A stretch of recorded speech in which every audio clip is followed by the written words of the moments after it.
Hai. Nak cerita apa pula kali ni? Ish. Gini ambil terang. Okey. Cerita pasal gaji.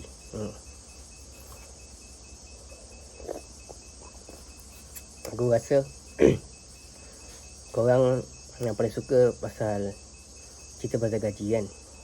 Lagipun korang punya matlamat 90% datang sini semua sebab nak duit. Okey. Ni kita cerita pasal sekarang lah. Okey. Kalau macam zaman 5 tahun lepas, bila kita cakap gaji sebulan RM10,000, kan banyakkannya indah kabar dari rupa.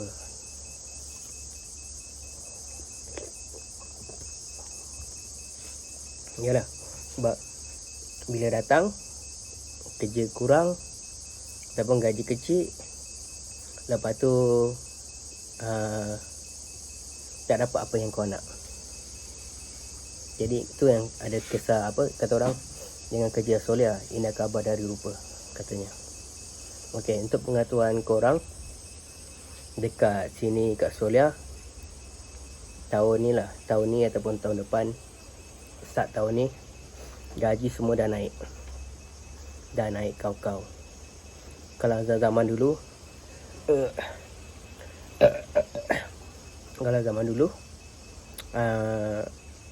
kalau gaji cash lebih kurang dalam $16. Punya lalat. $16. Kita congak kali 3, 16, 6, 12, 18. 18 6, 18, 3, 48. Kira kan 1 jam. Kalau ringgit Malaysia, RM48 1 jam. Itu dulu punya cerita. Kalau yang potong tag tu dalam 20, 22 gitu. 20 tolak tag dapat 20. Lebih kurang 1 jam RM60. Okay, itu cerita dulu. Zaman sekarang, kalau nak kerja cash, sekarang dah ada dalam, kalau kerja hauli lah, kerja hauli lebih kurang dalam 23 hingga dalam 26, 27 gitu. 1 jam. Ibaratnya 1 jam 70 kalau 26 kira kan dalam 70 hingga 80 lah 1 jam. 1 jam kerja RM70 hingga RM80. Itu besar kan, bersamaan dengan 1 hari kau kerja dekat Malaysia. Dalam video lain aku cerita apa beza gaji cash, apa beza gaji tax. Okey, nanti aku cerita kat video lain. Okey, pendapatan korang sekarang, bila aku tengok purata orang lah, ni kita cerita yang orang kerja. Okey, yang malas tu kita tak payah cerita.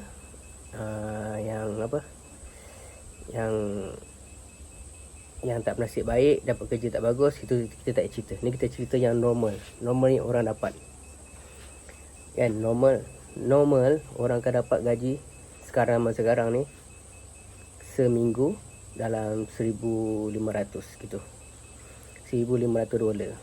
Kalau kita tukar kepada duit Malaysia dalam RM4,500. Ada yang purata lah, lebih kurang dalam RM1,500 hingga RM1,800, RM1,500 hingga RM1,800. Ibarat kalau kita congak 1 minggu, kita boleh dapat RM4,500 hingga RM5,000. Jadi bila kita darabkan dengan 4, iaitu sebulan korang boleh cecah lebih kurang dalam RM20,000. Kalau zaman dulu 5 tahun lepas, nak cecah RM10,000 sebulan, itu mustahil. Bukan mustahil lah, susah. Okey, tak semua orang dapat. Ibaratnya kalau 10 orang, mungkin seorang je yang dapat gaji RM10,000. Okey, Yang lain semua dapat bawah 10,000. Sebab tu kata ada istilah ini khabar dari rupa.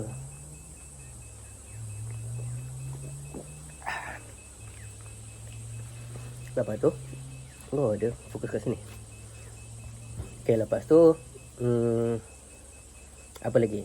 Okay, sekarang kalau 10 orang kerja, ni yang bukan malas lah, ni orang normal. Okay, yang kerja betul kerja, kalau yang dapat 20,000 sebulan tu, kalau 10 orang kerja, mungkin 8 orang boleh dapat dalam 20,000. Ini bukan bual kosong, ini bual benda yang nyata. Sebab aku sendiri kat farm ni pun dah setahun. Okay, kita tengok purata gaji orang, boleh dapat macam itu. Paling cikai pun kalau kerja kurang pun, kata orang kan, kerja kurang kau boleh dapat 1,000 satu minggu. Kalau sebulan 4,000, 4, 8, 12. Masih boleh dapat dalam 12,000, 13,000, 15,000 gitu. Ibaratnya kalau time rancak, asal gelap ni. Kalau time rancak, korang boleh dapat, kalau korang boleh dapat dalam 10,000 ringgit Malaysia. Kalau tak rancak, lebih kurang dalam kalau rancak dalam 20,000 gitu lah. Okay, ni kita cerita yang pasal hauli, kerja hauli. Okay, kalau kerja hauli lebih kurang dalam sebulan kamu boleh dapat kat Solia sekarang 15,000 hingga 20,000. Itu kamu boleh dapat. Tapi kena kerja rajin lah, ikut apa yang farm mana tu, dalam 10 jam, 8 jam, 10 jam, 11 jam. Okay, ni cerita pasal income tu lah. Panjang pula video ni. Okay lah, nanti aku cerita dekat video lain pula. Okay, panjang-panjang nanti pun kau bukan tengok semua pun. Okay, bye-bye.